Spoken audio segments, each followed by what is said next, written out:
दोस्तों नमस्कार। आपके अपने चैनल घटना चक नॉलेज पर आप सभी लोगों का बहुत बहुत स्वागत है। आज हम फिर से लेकर उपस्थित हैं आपके सामने सामान्य भूगोल का प्रैक्टिस सेट 4, जिसमें हम 50 महत्वपूर्ण प्रश्नों पर चर्चा करते हैं जो विश्व भूगोल के होते हैं।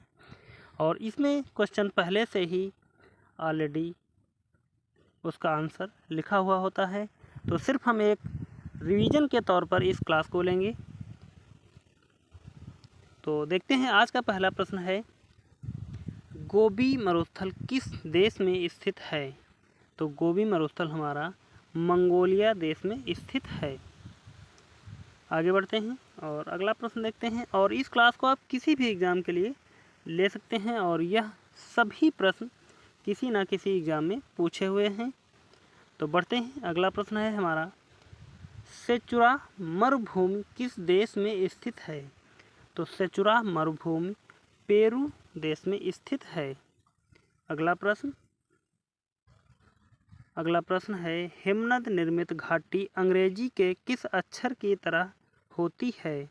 तो हिमनद निर्मित घाटी अंग्रेजी के यू घाटी की तरह होती है। आगे बढ़ते हैं और अगला प्रश्न देखते हैं। अगला प्रश्न है, वी आकार की घाटी कौन बनाती है? तो वी आकार की घाटी नदी बनाती है। अगला प्रश्न है, द्वीपों की सर्वाधिक संख्या किस महासागर में देखने को मिलती है? तो द्वीपों की संख्या सर्वाधिक प्रशांत महासागर में देखने को मिलती है, जिसमें अगर देखा जाए सर्वाधिक अगर पूछा जाए कि किस देश के सर्वाधिक द्वीप हैं, तो सर्वाधिक द्वीप प्रशांत महासागर में इंडोनेशिया के हैं। इंडोनेशिया के। आगे बढ़ते हैं और देखते हैं अगला प्रश्न, संसार की अधिकांश वर्षा निम्न में से किस रूप में होती है? तो संसार की अधिकांश वर्षा संवहनीय वर्षा होती है। आगे बढ़ते हैं, अगला प्रश्न देखते हैं। अगला प्रश्न है, निम्नलिखित में से किस क्षेत्र में साल भर वर्षा होती है या सालों भर वर्षा होती है? तो वह कौन सा क्षेत्र हो जाएगा? भूमध्य रेखीय क्षेत्र। आगे बढ़ते हैं और देखते हैं अगले प्रश्न की तरफ। अगला प्रश्न है हमारा, निम्न विश्व में मैदान का सर्वाधिक विस्तार किस महाद्वीप में है? तो विश्व में मैदान का सर्वाधिक विस्तार यूरोप महाद्वीप में स्थित है। आगे बढ़ते हैं, अगला प्रश्न है, किस महाद्वीप को पठारी महाद्वीप कहते हैं? तो अफ्रीका महाद्वीप को पठारी महाद्वीप कहते हैं। अगला प्रश्न है यहाँ पर, भारत एवं श्रीलंका के मध्य विवाद किस द्वीप को लेकर है? तो भारत और श्रीलंका के मध्य विवाद कच्चातीवु द्वीप को लेकर है। आगे बढ़ते हैं, अगला प्रश्न है, निम्नलिखित में से कौन घुली हुई चट्टानों के निक्षेपित होने से बना है? तो इन चारों ऑप्शनों में से सही उत्तर है हमारा स्टैलेग्माइट, घुली हुई चट्टानों से निक्षेपित होकर बना है। अगला प्रश्न है, कौन सी जल संयोजी यूरोप को अफ्रीका से पृथक करती है? तो जिब्राल्टर जल संधि यूरोप को अफ्रीका से पृथक करती है या अलग करती है। अगला प्रश्न है, विश्व की सबसे चौड़ी जलसंधि निम्नलिखित में से कौन सी है? तो विश्व की सबसे चौड़ी जलसंधि डेविस जलसंधि है। आगे बढ़ते हैं और देखते हैं अगले प्रश्न की तरफ। अगला प्रश्न है, विश्व की सबसे तेज बहने वाली महासागरीय जलधारा है? तो विश्व की सबसे चौड़ी या सबसे तेज बहने वाली महासागरीय जलधारा है गल्फ स्ट्रीम जलधारा। आगे बढ़ते हैं, अगला प्रश्न देखते हैं। अगला प्रश्न है, निम्नलिखित में से किस जलधारा को क्रिसमस के बच्चे की जलधारा कहा जाता है? तो वह जलधारा है हमारा अल नीनो जलधारा, जो क्रिसमस के बच्चे की धारा कहते हैं। अगला प्रश्न,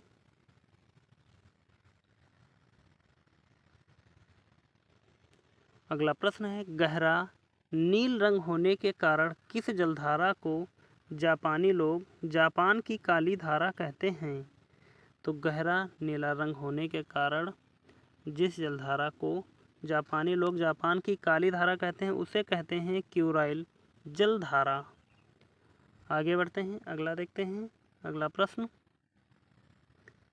179 नंबर, निम्नलिखित में से कौन शीत समुद्री धारा है? तो हम्बोल्ट जलधारा शीत समुद्री जलधारा है। और यहाँ पर क्यूरेशिया धारा, ब्राज़ील धारा, यह सब गर्म जलधारा हैं। आगे बढ़ते हैं, अगला प्रश्न है हमारा, सागरीय जल में सर्वाधिक मात्रा में पाए जाने वाला लवण है? तो कौन सा हो जाएगा? सोडियम क्लोराइड सागरीय जल में सर्वाधिक मात्रा में पाए जाने वाला लवण है। आगे बढ़ते हैं, अगला प्रश्न है हमारा, समुद्री जल की सर्वाधिक लवणता पाई जाती है? तो समुद्री जल की सर्वाधिक लवणता पाई जाती है कितनी? 35%। अगला प्रश्न, अगला प्रश्न है, निम्न में कौन गर्म जलधारा है? तो इनमें से एक गर्म जलधारा कौन सी है? ब्राज़ील की जलधारा। और ठंडी जलधारा कौन कौन सी? वेनेजुएला की जलधारा, लेब्राडोर जलधारा, यह दोनों ठंडी जलधारा हैं। ठंडी जलधारा और ब्राज़ील की जलधारा गर्म है। आगे बढ़ते हैं, अगला प्रश्न है, रेनले या रेनल जलधारा किस महासागर की जलधारा है? तो रेनल जलधारा अटलांटिक महासागर की जलधारा है। अगला प्रश्न, अगला प्रश्न है, प्रवाल क्या है? तो प्रवाल एक समुद्री जीव है। आगे बढ़ते हैं और अगला प्रश्न देखते हैं। यहाँ पर अगला प्रश्न है हमारा, ग्रेट बैरियर रीफ किस समीप स्थित है? तो ग्रेट बैरियर रीफ ऑस्ट्रेलिया में स्थित है। आगे बढ़ते हैं अगले प्रश्न की तरफ। अगला प्रश्न है हमारा, विश्व की सबसे व्यस्त व्यापारिक नदी है? तो विश्व की सबसे व्यापारिक नदी और व्यस्त जो है राइन नदी हो जाएगी। अगला प्रश्न, अगला प्रश्न है, सीन नदी कहाँ बहती है? तो सीन नदी फ्रांस में बहती है। अगला प्रश्न देखते हैं, नील नदी कहाँ गिरती है? तो नील नदी भूमध्य सागर में गिरती है। आगे बढ़ेंगे अगले प्रश्न की तरफ, किस नदी को चीन का शोक कहा जाता है? तो होंगहो नदी को चीन का शोक कहा जाता है। और आपसे हम पूछते हैं कि बिहार का शोक किस नदी को कहा जाता है? आप हमें कमेंट करके ज़रूर बताएंगे बिहार का शोक किस नदी को कहा जाता है। और एक क्वेश्चन और पूछते हैं कि बंगाल का शोक किसे कहा जाता है? बढ़ते हैं अगले प्रश्न की तरफ, गंगा नदी को बांग्लादेश में किस नाम से जाना जाता है? तो गंगा नदी को बांग्लादेश में पद्मा के नाम से जाना जाता है। और इसके आगे जब इन दोनों की जलधारा मिलती है तो इसको मेघना भी कहा जाता है। गंगा नदी को, गंगा और ब्रह्मपुत्र नदी के मिलान को मेघना कहा जाता है। आगे बढ़ते हैं अगले प्रश्न की तरफ। अगला प्रश्न है, विश्व की सबसे चौड़ी नदी है। तो विश्व की सबसे चौड़ी नदी हो जाएगी हमारी नील नदी। और अगर पूछा जाए, चल तो छोड़ते हैं, बस इतना ही। आगे देखते हैं अगले प्रश्न की तरफ।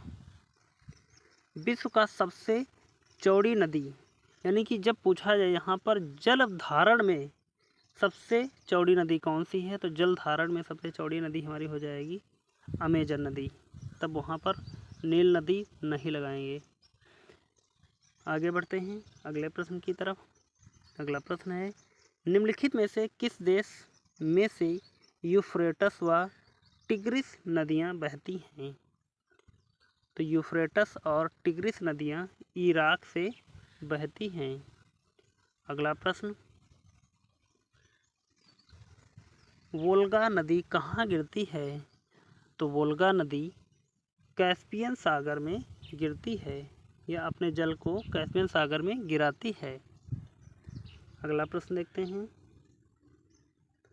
अगला प्रश्न है, विश्व में सबसे ऊंचा बांध कौन सा है। विश्व का सबसे ऊंचा बांध रोगवंशकी है।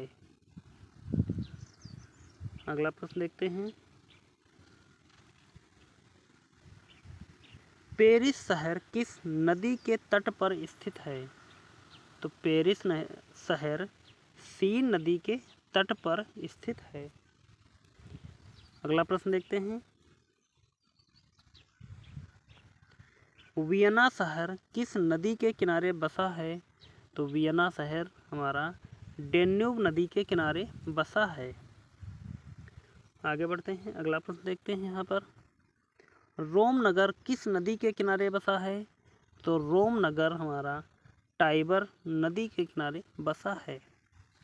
अगला प्रश्न देखते हैं, हैम्बर्ग किस नदी के मुहाने पर स्थित है। तो हैम्बर्ग एल्ब नदी के किनारे स्थित है। अगला बढ़ते हैं अगले प्रश्न की तरफ। अगला प्रश्न है, निम्न में से कौन सा शहर नील नदी के किनारे बसा हुआ है। तो नील नदी के किनारे जो बसा हुआ है निम्न में से वह है खार्तूम। तो यहाँ पर 50 प्रश्नों पर हमने चर्चा कर ली, जो हमारा प्रैक्टिस सेट 4 था, जिसमें हम रिवीजन के तौर पर बहुत ही कम समय में इस प्रैक्टिस सेट को लगाते हैं। तो आपको यह क्लास कैसी लगी आप हमें कमेंट करके ज़रूर बताएं, और यदि क्लास अच्छी लगी है तो प्लीज़ सभी लोग एक बार सेशन को लाइक कर दें। चैनल को सब्सक्राइब नहीं किया है तो चैनल को सब्सक्राइब कर लें, और इस क्लास को ज़्यादा से ज़्यादा शेयर कर दें। तो मिलते हैं फिर अगली क्लास में, तब तक के लिए धन्यवाद। जय हिंद और आपका समय शुभ हो।